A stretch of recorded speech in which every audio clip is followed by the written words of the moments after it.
All right, hello everyone. Welcome back to the Pair Pod.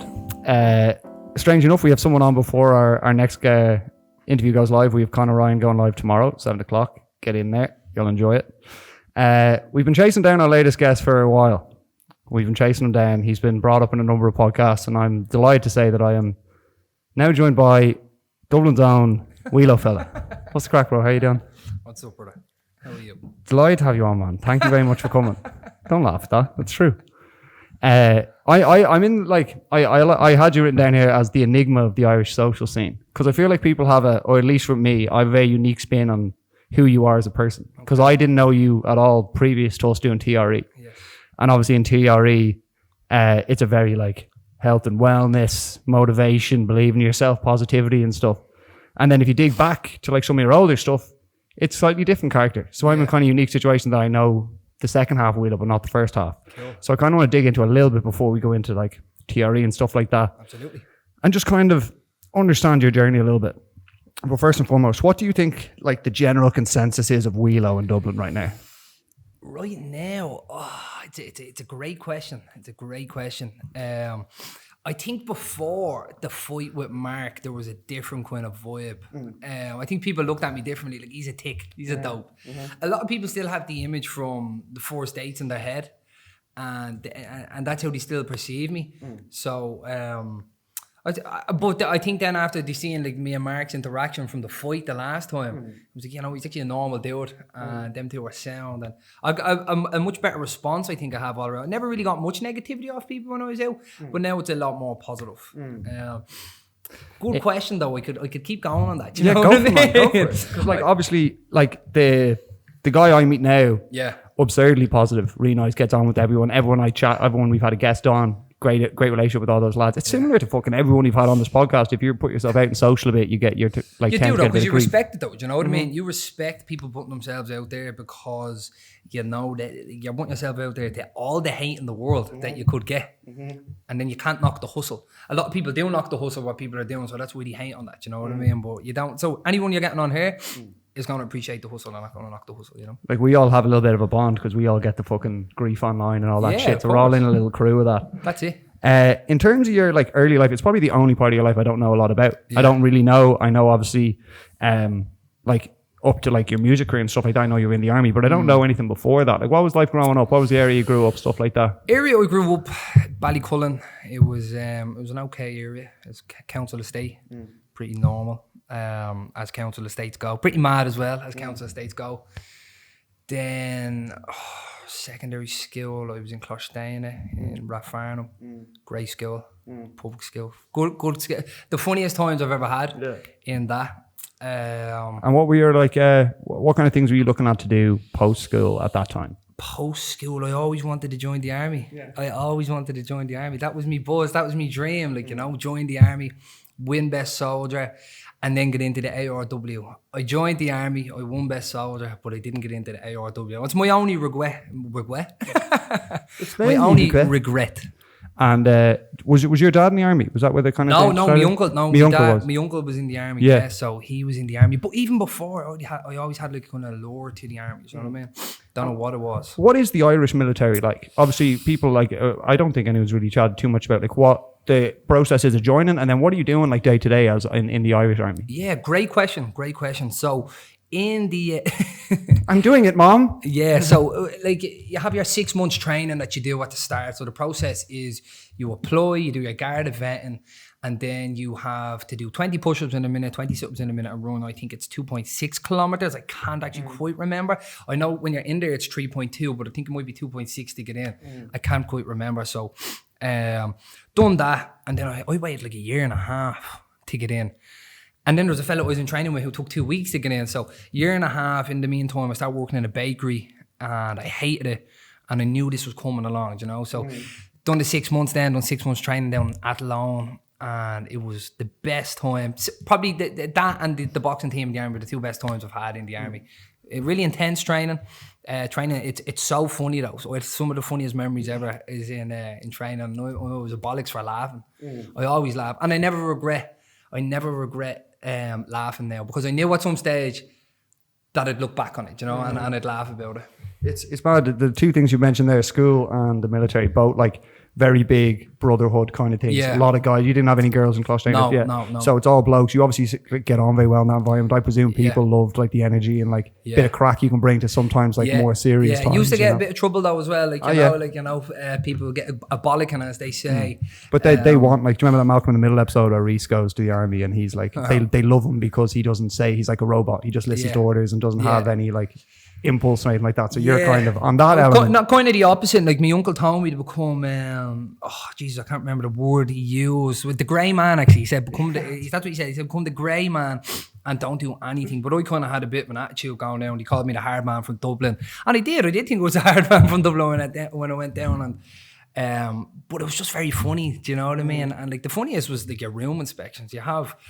Because I'd always break it down in my head, like I wasn't a fully grown man, I was a man, you know, I was a young boy, and then there's 3 other lads in the room, and you have a corporate coming in, like checking if something's clean. Like, I know he doesn't care. What age are you at this point? I'm 26 now. Okay, no, in the army at that point. I was 19 when I joined the army, yeah. So, but I was still kind of, like I think I'm fairly smart, do you know what I mean? But at the time, I could break it down, like, and I was kind of like, right, I'm in this room. I was like, this fella's gonna go home to his wife, his kids. He doesn't care if there's dirt on my bill. So he'd always laugh and all. Then you'd look the way we're looking at each other now, and I'd look and you'd start giggling, and you'd be down doing the push-ups, and you'd be laughing doing the push-ups and all. And very funny. It's important to have characters like that in that kind of environment. 100%. Though you need people like, you can't just have like 50 hard cunts in a room. You need someone to bring the morale up slightly and, you know, make the whole thing more enjoyable. Absolutely. And I was in a room. It was me to begin with. I think it was Connor, he was a dub, and then there was some fella from Dundalk, Phelan, and some fella, Gary Whelan then as well. He's like the other Whelo fella. Yeah. He's from Kildare. And I'd never really met with much people, coaches. I'd never really met with much people outside of Dublin before that. And they're just the funniest, and we all just clicked, and it was section 4. Great section. Was there any part of you that was like, oh, this is me for life, man? Yeah, absolutely, man. Yeah, absolutely. But when you get out with training, it's kind of different then, you know? So you go from 100 miles an hour to, let's say, 0 miles an hour, you could say, you know? And I do miss it. I still miss it to this day. Did you, what kind of things, when you were actually finished training, like what kind of things did you do? So we finished training. The first thing I think I done was I went in to Cottabrew 7th Infantry Battalion, and I joined then the boxing team at the time. So it was me, Jordan, Jared, Gav, Steve, Lee, I think was on it at the time, James Corcoran, El Jefe, and 2 other the boys. Oh, I remember them all. It was the best. I tell you, it was the best time I've had in the army. It was just summer. You're going in training twice a day. You're boxing, and then you had the fight down after. I think it was like, I think it was 2 months down altogether worth of training. So that's what I done. But I also done 84mm anti-tank course. I done a mortar. I think it was 60mm mortar course, and I can't remember. Was there any like hairy moments where you were like, "Gee, this is a bit more full on than I thought it was going to be," or did you get to that at all? Yes and no. One of the boys nearly shot someone before we were on LFTT. It's called Live Fire Tactical Training, and we were in training at the time. I think we were nearly done. So Live Fire Tactical Training is like you have live rounds and you're shooting and you're moving and you know what I mean. Like we were standing like this, and it was like, I think it was like contact left, and then you turn left and then you shoot. But one of the boys said contact left and he shot, and it was actually Connor. I'm not going to say his second name, but like we all turned around and I was like, he just let a shot off there. Like he could have shot someone, like, you know what I mean? But the hairiest, the maddest time was obviously when I went down for selection for the Special Forces. That's the stuff you see on telly. Like. Is that a different level of like, completely different mental? Like, so I thought I was really fit. Grade 1 fitness is but the grade 1 fitness is it's number 1 fitness in the army, and I thought grade 1 fitness, I never knew anything about like selection, I never knew anything about the form and AFMAN, the 12.8k or all these tests and all. So 12.8k is with like, I think it's 45 pounds, excluding rifle, water and stuff like that. And the form of AFMAN's 35 pounds, I think, over 18.1 kilometers, and you have to stay behind the foreman in front of the AFMAN. I think that's what it is. And I'd never done any of them. And I went down thinking I was fit enough, and we were there Sunday night. We got there 9 o'clock, and then we got beasted. So like we got all stripped down naked. Just to take away everything from you. Strip you back, Yeah, strip you back and you put your clothes back on. And then you just get ran around the Curragh, boats, logs, water, everything you'd see like in the Hell Week, you know, that kind of way what people would You watched that show, the Irish one of that? Oh, you mean the Hell Week in the Navy Yeah. Seals? But just interesting, that show on they do the same shit on that show with the celebrities now. That'd be funny to see you on that, man. Get to go back and do it. I'd really like to do it. I don't think they're doing it anymore. I'd really like to do it because I know Mark done it. I know Mark finished it. I would really like to do it. But that's my only... So I went down for that once, and then I went for the pre-selection then when I got back home from Marbella, and then I was planning to go back down. I was training with a few of the lads, and I was really feeling good, and I was really like, I'd hate to say I think I would have passed it because I know how tough it was, and I don't want to take away from people who have passed selection. So you can be confident that you feel like you can be confident, but I'd hate for it because I know people in it, and I'd hate for them to think, you know, that kind of way. But I do genuinely believe if I went down for it, I would have passed it. Now that's not saying that lightly in the slightest. Do you know what I mean? And that's my biggest regret about leaving the army, because I went to the medics instead, and I ended up paying it. Like when you leave the army, obviously I presume there's a moment there when you're like, okay, that's what I thought my life was going to be. That's now over. Yeah, I'm now looking for new avenues to go down. Where did music fit into that?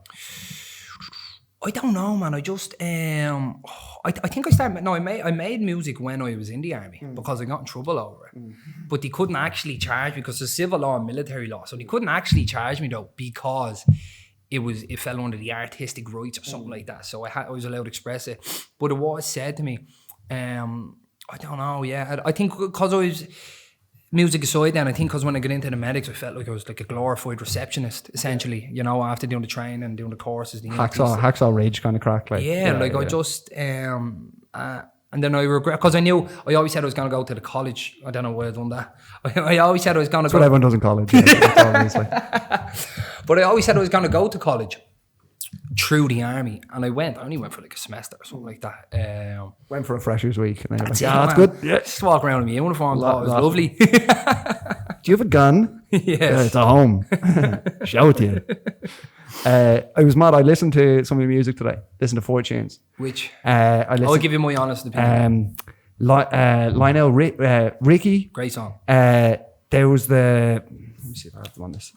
No, you didn't. You didn't listen. No, I did listen. The one you shoot in your back garden with the barbecue and all going. That had a fucking great beat. Loved it. Yeah. But the main the lyrics. The main thing I got across it is just like it's so different to like who I met doing TRE. Yeah. Like the things you talk about, it's very much completely different person. That's what I'm saying. So like imagine my like understand. I've got you over here being like I want to just climb mountains and just love life, and then like on the other side, it's like talking about fucking banging lines of chain and like all that kind of crack, fast life, fast cars, all that stuff. I've always been like that though. So that's a side that people just didn't see. They just seen when the first question you asked me, what do you think people's like perceptions are of me? That I've always been I've always been like super interested in climbing mountains and training and all that kind of stuff. Like I was definitely still training. I still had my number one goal was nearly always to summit Mount Everest. You know what I mean? It's just what gets put out there. Literally, and look, if I'm putting out there rapping about like drugs and riding boards and stuff like that, now you'd notice that. Like what I rap about now is completely different compared to what I rapped about back then. Like like everyone knows Whelo has a kilo. Like obviously I don't have a kilo. Like. Oh man, they had when you look at the music now, is that still like when you do things like the media, you doing TRE and stuff now? Is the music still like I'm going to get back to that and that's going to be a thing? Yeah, well I played Electric Picnic last year. Yeah, so that was a huge goal of mine, and the stage was too small. Now I thought I knew a few hundred would go. There was a couple of thousand there. Yeah. And I remember at one stage, because I was heavily drunk, I remember looking back and like the lights were like just flickering, like, and I could see a glimmer, like, and I was like, people's heads. And I was like, there's no stage behind there. And there's all them people there for me, and I was like, this is deadly.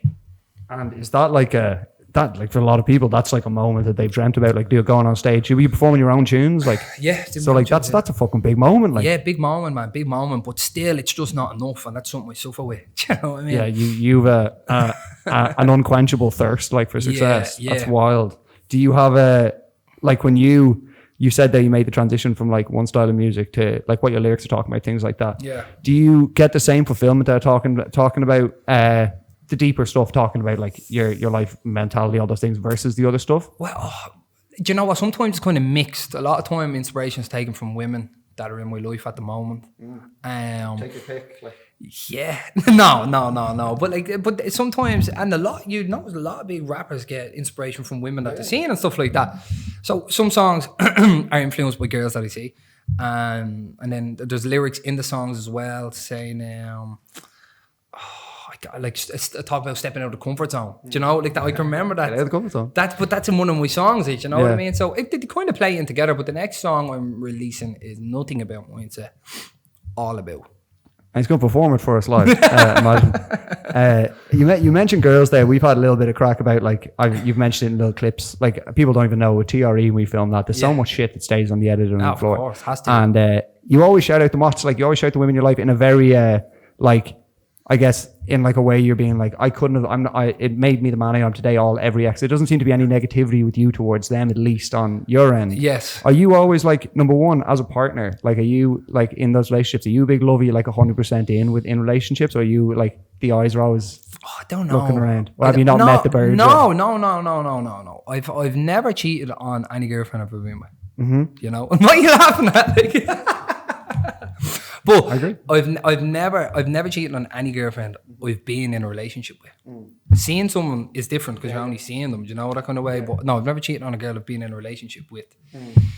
So yes, you could say when I'm with someone, then that is the case. But I don't really know, man. If I don't know. Well, I don't really know. Like in relationships, I just. It's interesting. You're in an interesting, like, especially now. You're only 26, man. Like, you come across like you're fucking 35. You come across older than me, but like I've got 4 years on you. Like, so it's when I was 26. It's just everyone kind of is. Even you said now. We talked a little bit about like the mental switch you said you made when we were talking to Jamie and TRE. Yeah. You were like, it was like last year. In terms of that moment there, like, what kind of clicked in that time? What was it that made it click then and not like previous times? I don't know. I think it was. Crazy enough, it was this day last year. Fuck off, was it? That I got the show I went on, an MTV show, was meant to be Dublin Shore, and it's funny to think, and people just on hearing it was like, oh man, California. This thing was MTV produced. We were staying in a gaff that was done up to the nines. Oh, you filmed it? Yes, we did 3 weeks worth of filming. So this day last year, I got out of that house. Shit. Yes, I only texted one of the producers earlier. I can't remember what I said. I think it was flirting with her anyway. She's gorgeous. Yeah. But she just goes, happy anniversary. And this day last year, I'll actually show you after so you know I'm not lying. This day last year, we got out. And when we got out, I knew it was cancelled because they sent us home for a week to cool off. But that was not in the script and I just knew. Why would it not go ahead? Like, what was there shit that happened during filming? There was murder in the house and stuff like that. Yeah, fucking put it out. Like. I know. Oh my god, this thing would have sold. Yeah. But at the same time, it's 2023 back then. It would have been hard for people to sell it to because like reality TV, this was real. You know what I mean? We're going out. How many blokes? How many girls? Like 6 blokes, 6 girls, kind of thing. 6 blokes, 6 girls in the same house. In the same house, yeah. There was a jacuzzi on the house and all, and we were going out, we were doing go-kart and we were going out every night drinking and do you know what, man? I'm so happy that it's not released. Would I know anyone on it? Is there any other recognisable faces, or were you like the one that was in the industry a little bit before? Yeah, it was kind of just me. No, you wouldn't know anyone else. No, you wouldn't. Would you say that the guy who was on that show would be similar to the guy who went on First Dates that time in terms of the mindset he was going in with? No. So what was the mindset when you going into that show? This is going to be This is going to be the turning point. This is how I'm going to get the music into the English scene because it's going to be broadcast on MTV. More doors will open and stuff like that. But ultimately, it probably would have been my demise. Like, do you know what I mean? No, it would have. I believe you. And I remember, especially the way stuff gets edited, man. Yeah. You don't have no control. Is the toothpaste on my face? No. Okay. I just thought I felt toothpaste on my face. It's all good. No, but I remember Mark, and I'll shout Mark out the whole time because he's so relevant. Do you know what I mean? Saying to me, "You will be so thankful that I didn't get released," and I'm so thankful now that I didn't get released because like the carry on and stuff like that was just so stupid. Man, someone's got to buy it, like, and put it out. buy it for your channel. That's what my boss said the last time. Joe Doyle, shout out Joe Doyle. He was like, when I asked him how much it is, like, you know what I mean? He said he deleted it. Yeah, me whole like. Thank God, man. Obviously, Mark would have a really good understanding of what. Yeah. Like, because the guy. Negative impact. Yeah, man. Yeah. And like, I again met Mark. We did the Theory episode. Such a fucking like gent of a bloke. Like, He's the and it's just mental to see like people change, but you're always kind of encapsulated in that show, no matter how old you get. The Corminator's still getting fucking grief. Of course, man, of course. It's 5 eggs per bloke per day. 5 eggs per bloke. 5 eggs per bloke. What did I say? 5 blokes per day. Yeah. On a good day, maybe. On a real good week. Yes. In terms of the first dates episode, we have 10 minutes more in the south. There should be plenty of time. Walk away. I watched it back, and again, it seemed like, from my perspective, you went in and you were like, I'm going to have fun with this, and there's a good chance for me to build up a little bit of controversy here and put my name out there. Yeah. Fair to say? Absolutely. So, going on to the show, for number one, why the fuck would you apply for it? You saw the people are watching it. It's a good platform for you to get your name out there. Yeah, me and my mates were watching it up in White Pines, and me and my mate, one of my best mates, Sean Quigley, we were watching. You should apply for it. I think we actually might double applied for it. That went into we were going to do a double date. I think that was the plan. I can't quite remember, but yeah, it was me and Sean Quigley were watching it, and then the next day they rang me. Did you have to do a video or anything like that? Like, did you have any crack in your application? They just knew by talking to me on the phone. Do you know what I mean? Because this was I was wondering, are the producers on that show, are they kind of like, you do your thing, like when they see you're having a bit of crack with it, are they almost they want it's fucked, isn't it? Because like on like all the, even the ad, like this just thing, even the video title on the clip of you, Challenge You Won, is like too cowardly. Yeah. Exactly. Painting a picture, man. But then they want you to be like, oh, ham it up. You're like, great, they want more. And then you have the crack with it, and then they're like, great, villain. Push him off. Absolutely. Mad. Heel. Yeah, the heel. I remember speaking, and I was doing a lot of work for the homeless at the time, and I think I just done, I can't remember. I done some kind of, I think it might have been the David Goggins challenge or something. I can't actually remember what I done. And he left everything out. And he even left me paying for the date out. Do you know what I mean? And then people are just so quick to assume he's a dope. He's this, he's that, not the other. What if an absolute like worldly of a thing sat down in front of you, you'd be like, fuck this, I'm putting the graft in now. Do you know what I mean? Well, like the thing is, I was anyways. Like, that's why she said yes. You know, no, but like, you know what I mean? No, I do. I get you. Don't see that though. Yeah. She says and I go, grand, but like obviously I almost like you weren't expecting her to say yeah, and then when she does, you're like, oh fuck it. After that, what was the backlash to that? Did you get like in-person backlash, or was it more? Do you know what the funny thing is, man? And I regret. That night, it was released on February 11th, and that night I had my first gig, and I was meant to send a video in. How were you getting on afterwards? I was meant to send a video in like that, and everyone behind me, you know, on the stage. And we all watched it in my friend's house before, and then we got a big party bus to my event, like, you know what I mean? So backlash, none. Did it get my name out there? Definitely. Did it boost what I want? Like did it boost my fame level, let's say? Yes, it did. But also boosted my notoriety level. Do you know what I mean? So it was infamous for a while. It's interesting that like, I think, and I've said this to a few people, I think you're built for content. I think you, even the way you like engage, the first day I shot with you, even the way you engage with the camera. Yeah. Your personality on camera, I think there's money there. That's why I'm like, TRE is a show. I can't fucking, so many people coming out to be like, man, there's something to this TRE thing. I'm telling you. And like, I see that, so I'm not surprised when producers are going on being like, hey, this guy's fucking money. Yeah. Do you get approached for shit like presenting anything like that? Has anyone ever come on to you about that? No. Get you on what the fuck are those shows like? I obviously not. I don't think you'll be doing. I got a call from ITV the other day.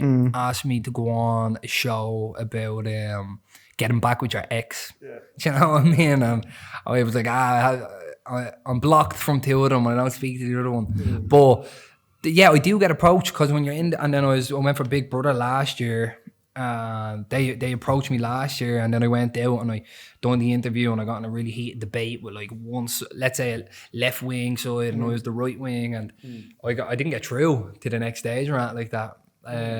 But yeah, I do get approached on things, but now what I'm changing, I want to be approached by brands. Do you know? And I want to start working with brands and stuff like that, because, and take this as humbly as it sounds, I feel like a lot of people know who I am. But not a lot of people follow who I am because of who they thought I was. Do you know what I mean? I think if people went onto your TikTok now, they'd think you're doing like still like freestyles, rapping, doing controversial stuff to get people. And then they go on and you're cold plunging every day. I think people are like, who the fuck is the guy I saw on First Dates? And like it's just funny, especially in Ireland now. Like I think there's such a fucking lack of like original people on TV. It's like we've got. How many rugby players are now working on TV3 because they just like, tell me about in here. Do you know what I mean? No one who even really has media trained. 10 siblings. Yeah, Good lad, Tommy. Good dude, but Tommy. it just is. It seems like there's an unwillingness to get controversial characters maybe involved more, and I think hopefully doing stuff like TRE and things like that is going to kind of showcase what you could do on presenting and stuff. Yeah, definitely. No, it's not it's not the only plan with TRE. Is I want to start working with brands and stuff like that, but it's because, and someone said to me before, you're changing, like, don't be changing, why aren't you putting the wraps up anymore in the car, you're changing. And I was like, well, we actually am. I'm getting a bit older, do you know what I mean? And look, I'm maturing, you could say. I'm very immature when I want to be. No one's one thing, though. No one's one thing. Absolutely. You can't label it as that. And I've always had my fingers on all the pies. And people and people like in Ireland especially put you in that box. You're that guy. Yeah. And it's because it's easier for them to be like, Grant, I like him, I don't like him, black or white. Yeah. And the reality is that there's a fucking huge amount of grey in between there. The grey man. Bringing it all back around. We'll be back in the second half. That's huge. Hello everyone, back for part 2. Lots more Whelo to come. We talked about, I have in my notes here, new Whelo. Yeah. And then old Whelo. In new Whelo, the emphasis that you kind of put into mental health, recovery, all those kind of things, as far as even going to starting your brand, being around like cold plungers and things like that. Where did you kind of get the inspiration for those kind of things? Is it just educating yourself on those topics? Kind of. Like I did struggle with my mental health when I was younger. And I never really talk about it. And I won't still, because I just don't like putting that stuff out there. I feel like, and do you know what, it could sound hypocritical to say, because talking is a sign of strength, but I talk to all my friends about it, you know, that kind of way. My story is my story. And I just wouldn't want to like come across as a victim. I just hate that whole mindset, you know what I mean? Now, hats off to everyone who can talk about it on stuff like this, and who will talk about it on stuff like this, and why they suffer with their mental health and what they went through. So hats off to them. But for me, I just don't find any benefit in talking about it. Sure.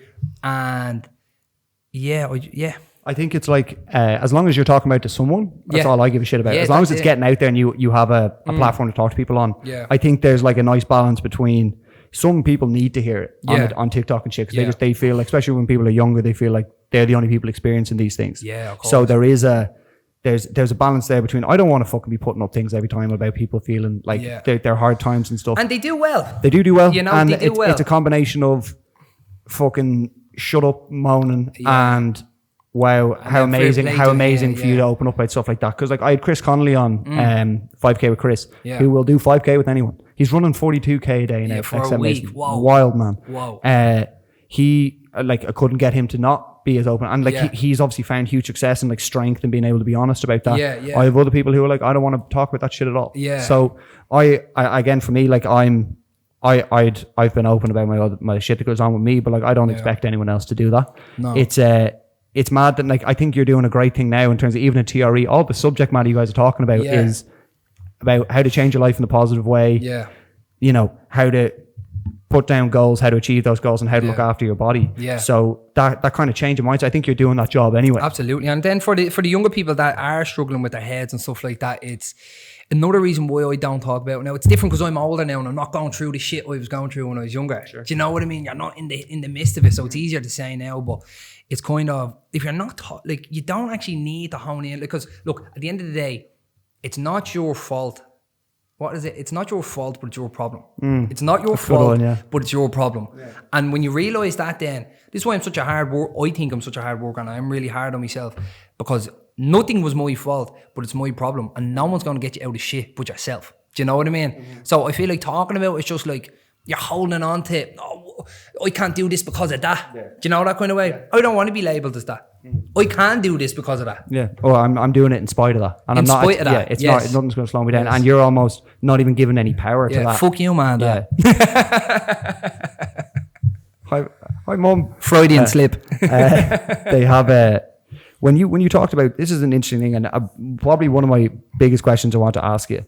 I haven't really talked to anyone about this. What is your outlook on like life and death and life in general, the purpose of life? And like when you talk about mountain climbing and things like that, things that are dangerous, there's danger in that. And I guess some of the buzz is putting your life at risk to an extent. And it's just interesting to see that your mindset is so much about enjoy every day, go for your goals. We're not here forever. And I just want to understand where that mindset's come from, because so many people don't have it, man. They live in fear, you know, me being one of them. Yeah. A lot of people do. Where did I get that mindset from?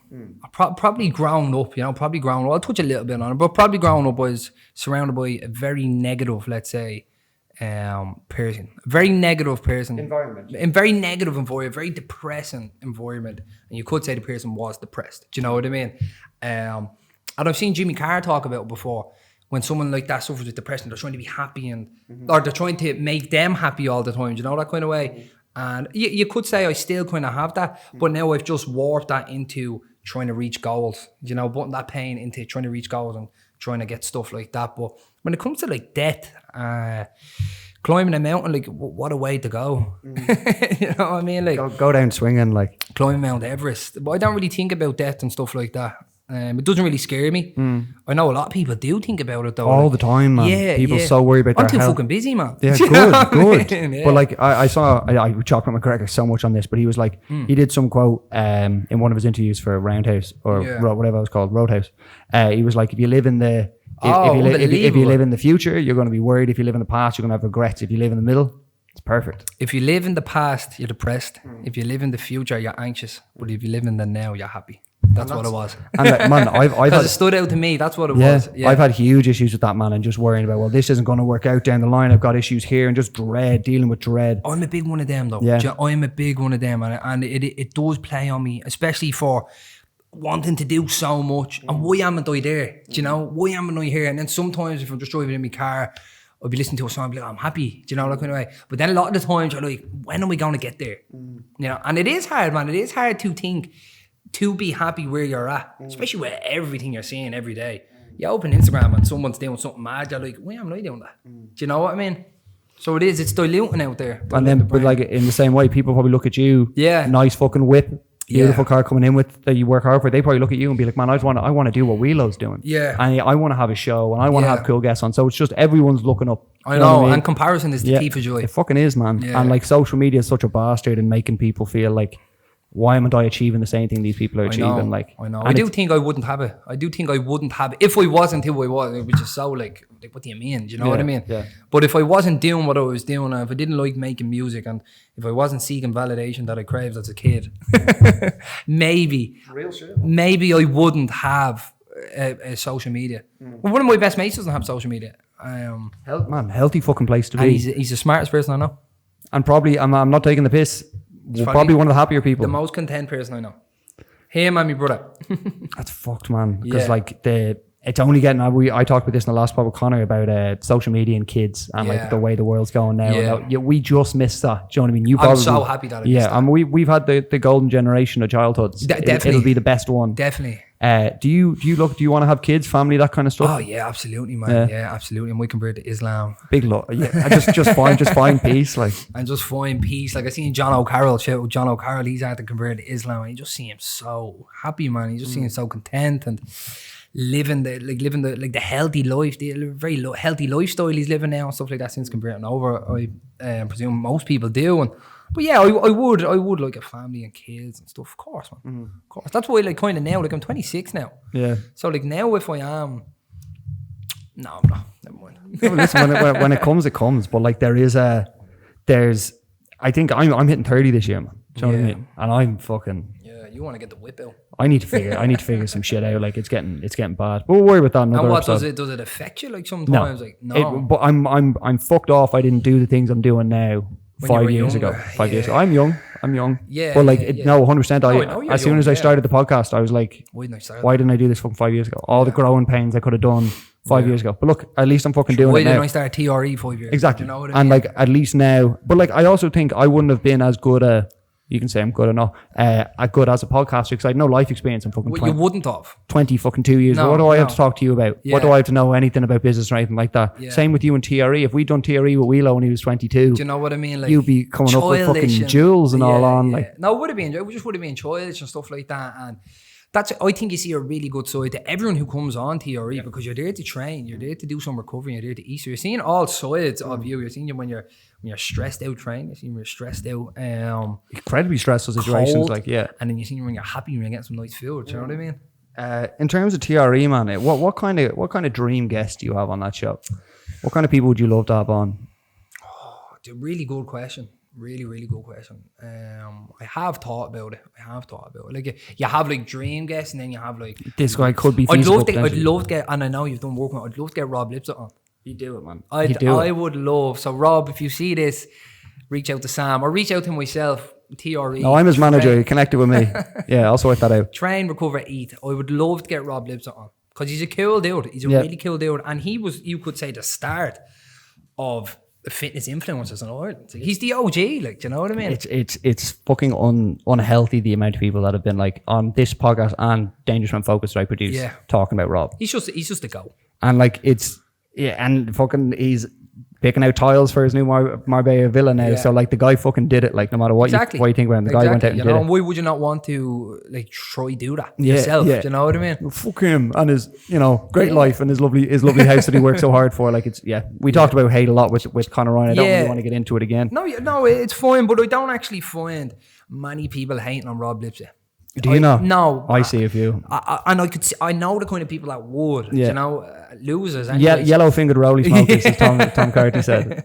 Great, he's not wrong. But man, when I heard people giving like Thomas Carty's like I get awful grief, I'm like, man, you're, like if he's a fucking heavyweight boxer, future champion in the world, and he's getting grief, why are you slagging him? Exactly, man.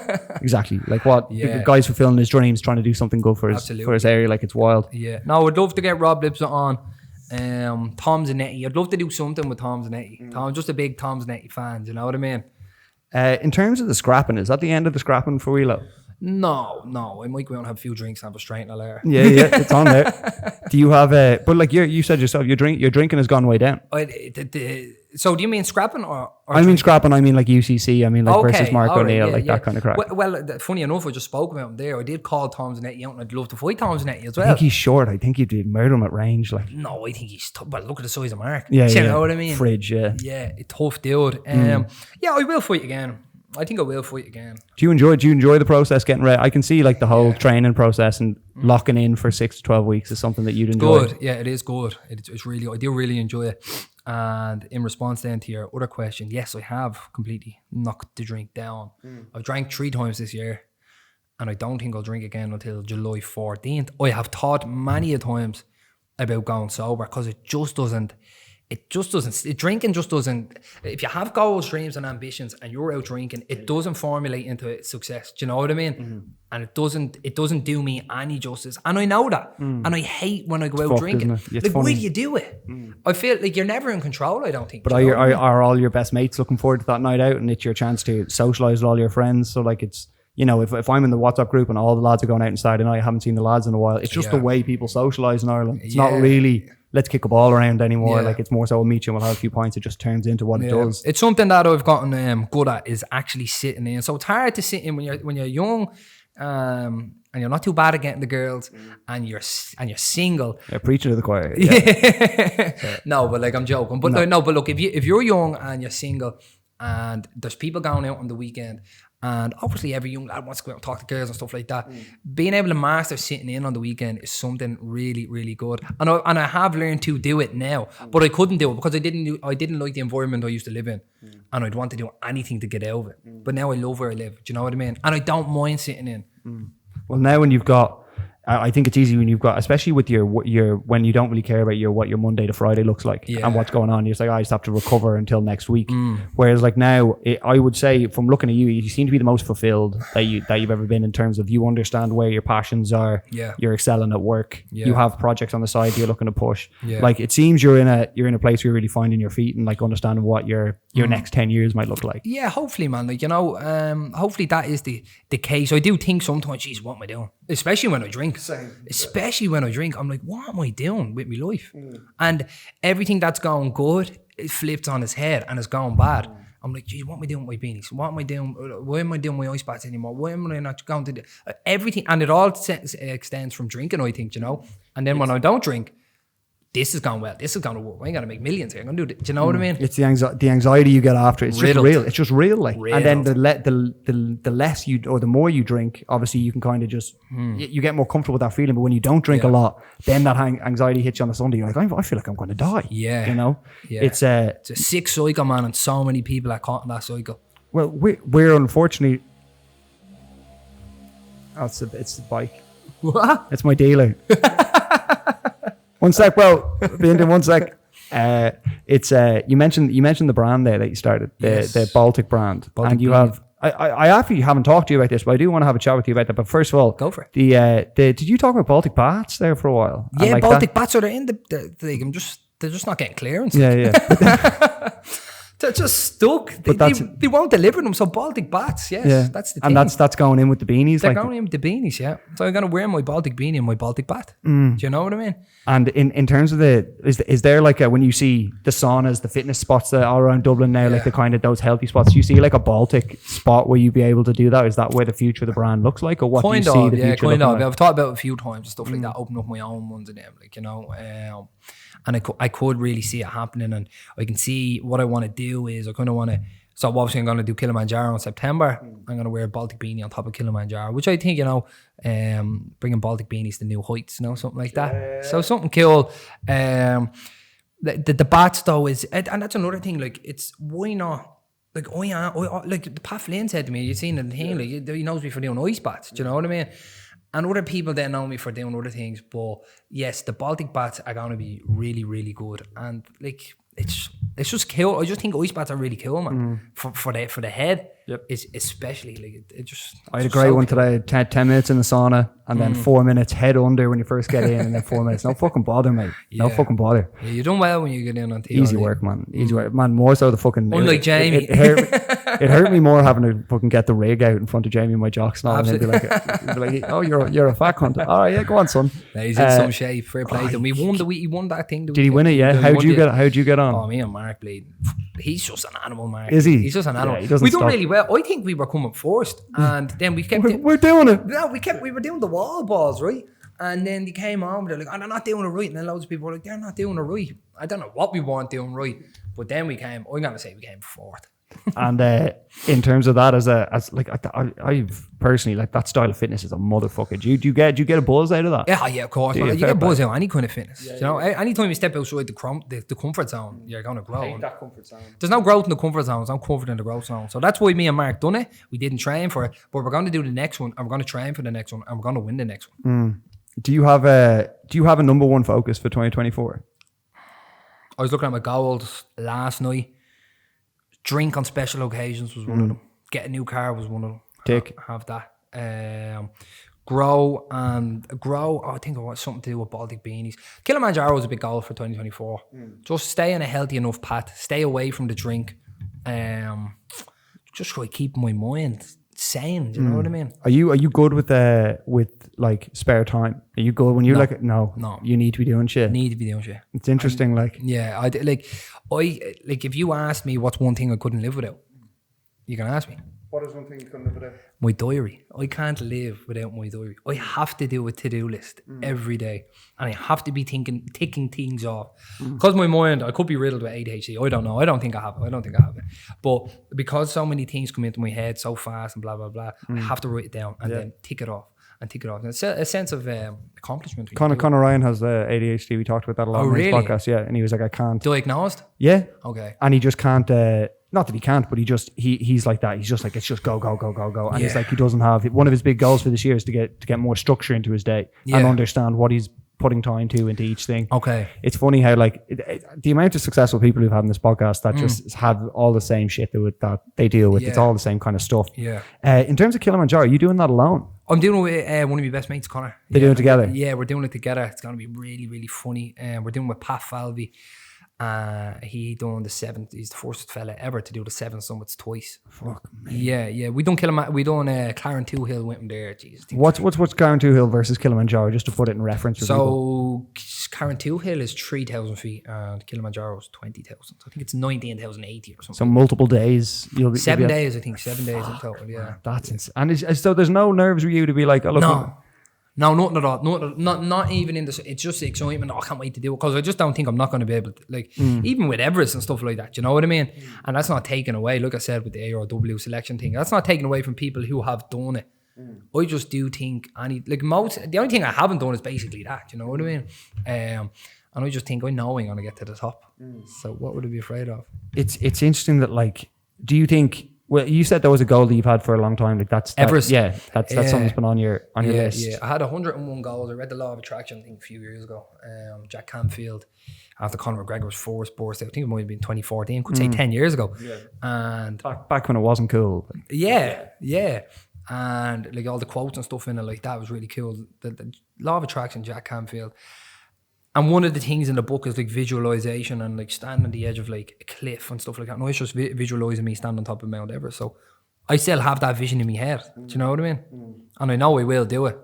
What kind of like financial commitment is that to do something like that? Oh, I think it's like 55,000. Seriously? Or 60,000, yeah. To what? To like, because you got obviously someone has to come and help you and all that. Yeah, to summit. Yeah, I think it's like 55,000, 65,000. Now I said I'd be a millionaire when I was 27. If I summit Mount Everest when I'm 27, that's millionaire status to me. And you'd have and like obviously it'd be a great thing to bring like sponsors on board with and stuff like that if you were going to do it. Absolutely. Sponsor the fuck out of it. Shout out to the sponsors. No, but like it'd be really cool for anyone looking to sponsor someone to climb Mount Everest. That's a serious sponsorship opportunity in Ireland. Do you know what I mean? Let alone sponsor me. How many Irish people have summited Mount Everest, do you know? Oh, I'm going to say 27. I said that's fucking Just limited. guess. Like imagine Whelo's name down there, like just Whelo fella. Host of TRE, owner creator. Leave a Baltic beanie up there. Well, yeah, of course, yeah. It's not a bad shout, but Yeah. I have an idea in my head that I'd love to bring an ice bath to the base camp. Yeah, maybe when you're down there. I was about to say bring it up. Not on the Leave summit. Like, Leave it. No, on the base camp. And you could be like the highest, I don't know, ice bath ever or something. I could down Kilimanjaro as well. It'd just be cool though. One of the like final questions I like to ask my guests is what do you see as like your number one strength and your number one weakness when it comes to like entrepreneurship, running a business, all those kind of things? Like what do you think gives you an edge and what do you think might be pulling you back slightly? Really good question. Thank you. Really good question. You could say like my drive is my number one pro. And then you could also say that's my number one con because I just never feel like I'm doing enough. And I seen a podcast, some fella said, you've already achieved things you said you were going to do and you're not happy. Do you know that kind of way? I'm not saying I'm not happy, but I'm not fulfilled after doing these things. Like talking about doing EP last year and stuff like that. And that should be a milestone that you're feeling good about. Yeah, should be. And I'm after buying like my dream car, let's say, because I always wanted a white Merc like 50 Cent. And I don't know. Matthew McConaughey puts it really cool. He was like, I'm chasing my hero. My hero was me in 5 years' time. He's like, I'm never going to meet my hero. You know what I mean? In that voice, yeah. But it's cool though, like. My wife. Yeah. But like it's a cool concept, like, and when are we going to get there, you know? And I would love to master the art of just relax. I don't know if that ever comes. I don't know if it does. I don't know if that ever comes. I don't know if it does either. I don't know if it does. I feel like Fuck it, I'm willing to find out in the process, you know? But I think life is the pursuit of peace. Like I think that, and I don't know if what brings peace though. I feel like financial freedom. I think that's a big one. Yeah. But I also don't think that that's the answer to it. I think we're learning that more. The more people make money, the more people say like there's no fulfillment at the other end of that. Yeah. I think there's a level of wealth where you could help out your family members who are struggling to pay bills. I'm sure there's a huge amount of fulfillment in that. Yeah. But I think the flash cars and like all those kind of things, I think that fizzles out quite quickly. Maybe so, man. Maybe so when you have made it. I think it's like a Sunday morning where you were supposed to have work and then it gets cancelled or you have a day to yourself. You've worked hard all week and the kids are running around. You can have a day where you're like, I earned this moment. I think that's the only thing I can strive for, because I don't think the financial side, I've been around people that have money and are some of the more sad people that I know who like, you know, cut off people to make it to the top and now don't have the family ties they want. And I definitely don't want that. I've heard too many people talk about, fuck, I should have put more time into other stuff in my 20s and 30s. Like, but it's hard because the other side is you have nothing and you're struggling and you're going to be struggling for life. So that you need both, man. It's hard. I know it's a tough one. Yeah, I don't know now. I don't know if I'd rather put my time into, like what happened to me last year was I'm going to need to work hard, work hard for 5 years and then relax for another 50. Do you know that kind of way? Like I'm going to work hard until I'm 30 or work hard until, I'm going to work, like it takes me until I'm 40 until I make it. I'm still going to be a young 40-year-old and I'm willing to put the work in until I'm 40 because it's not going to be an overnight success. It's not an overnight success, but I'm willing to put the work in until I am 40. Me and my brother talk about it all the time. Like if we're 40, think about how young, fresh, fit we're going to be when we're 40. The word, I think everyone sees like 30 and be like, well, man, life's basically over when you get to there. And Jesus it's funny Christ. that like, man, that 30 to fucking 60, Yeah. a lot can go on in that time. And that's where I think it's like I think the quote I heard was like, find what you love to do. Like try loads of shit in your 20s and then focus on the thing from 30 to like 40 the next 10 years. Focus on that thing you saw the most returns with. Yeah. So I'd say you're right on track. Like, yeah, and it's hard. Sometimes it slips into my head, oh Jesus, I'd love to be away and I'd love to be in like Australia and stuff like that, you know what I mean? But like I didn't come from like growing up, I didn't have loads of money or anything like that. So if I went away and I'm come back, like if I come back when I'm 30, come back to fuck all and no one's coming to save me. Yeah. Do you know what I mean? There's the little unspoken thing about people going to Australia is you're coming back 30 with fuck all. But some people are coming back to these happy families, big houses, Mom! money there, do you know what I mean? Getting money sent over. I'd never had that luxury. I never will have that luxury. So I know I have to work hard to get that. Look, the world is a cruel place for poor men. Fuck, man. I think it's I think the person you are today is as a result of those things. So like, absolutely, it's interesting. Like even I think it's hilarious. You go to Dunleary and sell like the hats. I can't. What I'd say they get such crack out of you. Like, boy, I'd say they love it. I'd say they love the crack out of you. Like, yeah, it's funny, man. It's a different kind of sell out there in person. It's funny. You're meeting people in person, and some of them love it, and then some of them are like looking at you as if you're a weirdo, you know. And some people that's just some introverted people that don't know how to actually deal with someone who's extremely extroverted in that sense. But also I'm selling, like, do you know what I mean? It's good buzz, but that's why I need my bats to get here now because it's getting too warm at the moment to be going out there. Yeah, well, like that's the nice thing about mine now is I get out of the gym after my ice bath and it's not raining and like nearly snowing. But like there's hopefully it becomes. Is it like one of those like pop up ones that you can just have? Man, I'm fucking buzzing to see them. Like, yeah, we'll get you one definitely. But the plan is to grow the brand. Pay full retail, but too humble. The plan is to too humble. The plan is to grow the brand. Have multiple people at one stage at different spots in Dublin with the beanies. Do you know what I mean? The Baltic dry coats, man. No market. No market. It was bad. And in Dunleary, you'd see a fucking ton of them. Like, I know people who are like, there's so many of these dry roll markets and stuff. Like this. No market. No, thank you. I didn't see a gap in the market. I see it where I saw a gap in the market is it's proven to me there's a gap there for me. Do you know what I mean?